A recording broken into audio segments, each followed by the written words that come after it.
Winston Churchill once said, if one sets out upon a brave and noble quest, and one stops to toss stones at every dog that barks at you along the way, one will never get to his intended destination. I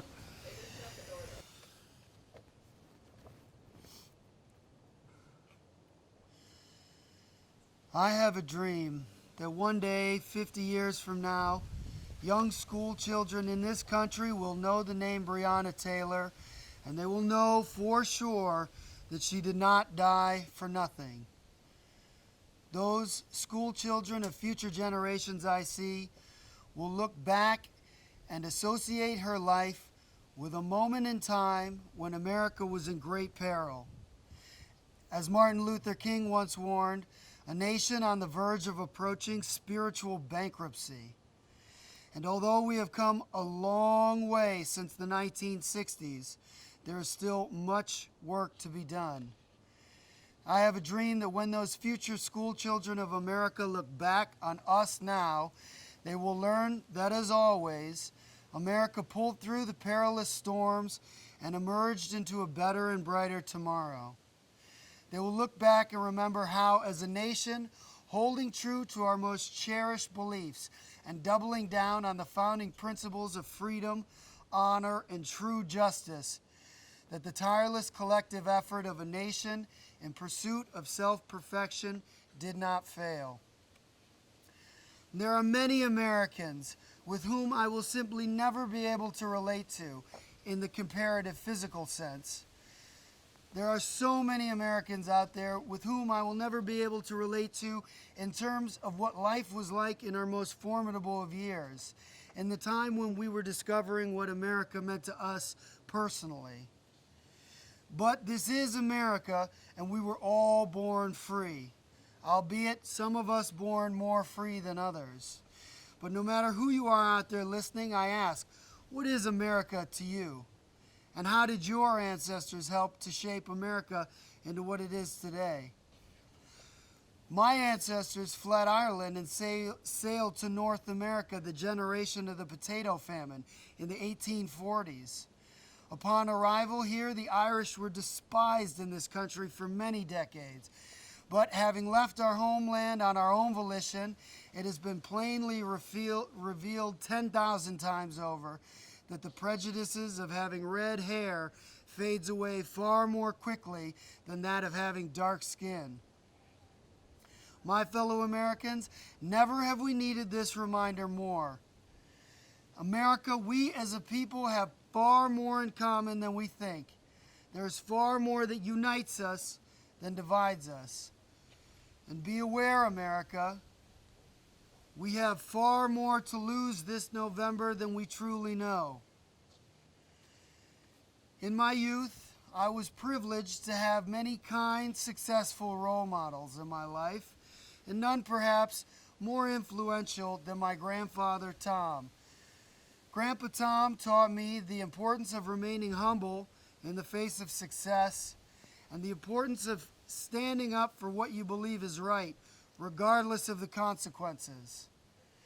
And as a red-blooded American, as a man of honor, and a fervent, true lover of democracy and the ideals that make this country forever great, I stand and speak to all those with ears to listen. I can no longer do my part to most efficiently and effectively create positive change in this country without standing up and exercising that which makes the United States of America, at its very core, forever precious to this earth. And that is my unalienable right to stand up and freely express what I believe to be true, just, and necessary. So I say to you, my fellow Wisconsinites, my fellow Americans, my fellow Republicans, my fellow Democrats, I say to you that this November I am voting for Joseph Biden, and I am doing so because in my heart I believe that that is the right thing to do. Come this November, I will be voting as if the fate of the very free world depends upon it. To all you American patriots out there listening, I ask, What is it to you that makes America great? I'm willing to bet that your first impulse of an answer to that question was one that implies that we as a people are more the same than we are different. That there's more uniting us and to be thankful for than there is to divide us and to bicker over.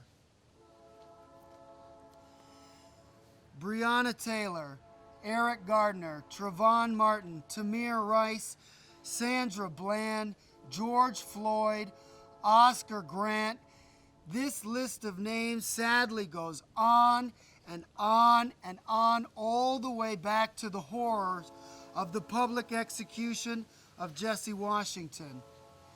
This madness must come to an end now, in our generation, for our children to bear witness to the end of a long and ugly American legacy. As one collective effort, we will transform the time-honored mantra, "We shall overcome," into "We have overcome." Never forget that though times may seem dark, know that we are surely on the last few leagues of a 10,000-mile-long journey. We are writing the final chapter in a story as old as civilization itself. And at no point more of a great journey are you more severely tested than at the very end. But know for sure that, as Bob Marley once warned, until the philosophy which holds one race superior and another inferior is permanently discredited and abandoned, there can be no true peace. This haunting list of names of deceased Americans, all of them American patriots and freedom fighters in their own right, brave Americans whose time tragically came too soon, and whose lives and whose parents' lives I will never be able to truly know, or to personalize or internalize, but I will try. And I will use my privilege and my influence and my voice to help let this country lean forward towards those principles that make us great, towards those unalienable rights that make America great now and forevermore. I come from a family who believe in the American values of staunch and lifelong Republicans. My own father's cousin was a close friend and mentored by the late John McCain, a soldier, a citizen, a true patriot, and a good man. And so too I stand before you, a stubborn elephant to the bitter end. But now I must do what is perhaps the biggest challenge for any God-fearing American. I must set my pride aside and admit when I have been wrong. For verily, are we not all of us at some point in time or another wrong? Healing the wounds of this nation can come only through mutual trust and a meeting in the middle.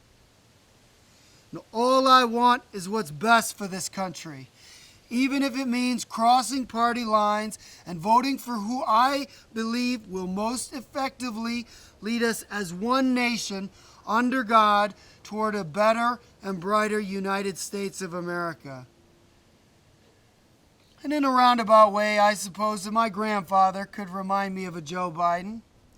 And perhaps I didn't see eye to eye with all of my grandfather's beliefs, but I do believe that I could stand eye to eye with Joe Biden in the halls of Congress or in the halls of my home, and feel glad to introduce him to my sons or daughter. So I say, go, Grandpa Joe, go. God bless America. And God bless all the daughters and sons of America's future generations. May we all learn to meet in the middle and reconcile our differences and live in peace from here on after. For whether you're black or white, if you strive for a more loving, compassionate world, we're all golden. Thank you.